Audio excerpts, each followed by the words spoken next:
Welcome to our channel. Today we how to install Drupal on SiteGround, full guide step by step clearly. Start by logging into your SiteGround account. Navigate to the Websites tab on the main dashboard. Select the website where you want to install Drupal. Click on the Site Tools button for that specific site.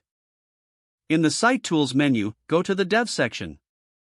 Click on Installations under the Dev category. Now, click on the WordPress button. Even though we are installing Drupal, this is where you will find the option to add a new installation. You will see an Install button, click on that. In the installation options, find the option for Drupal and select it.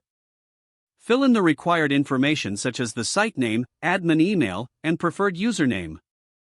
You can choose a password that meets both security requirements and your preferences. Select the version of Drupal you wish to install. Choose the directory for installation if you don't want it in the root directory.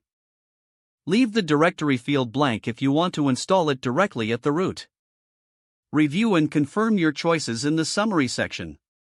Once everything is set, click the Install button. Wait for the installation process to complete. You'll receive a notification once Drupal is installed. Make a note of the admin URL provided in the notification. Visit the provided admin URL to start configuring your Drupal site. Log in using the admin username and password you set earlier. Congratulations, you have successfully installed Drupal on SiteGround. If the page does not load, refresh the browser or try again in a private or incognito window.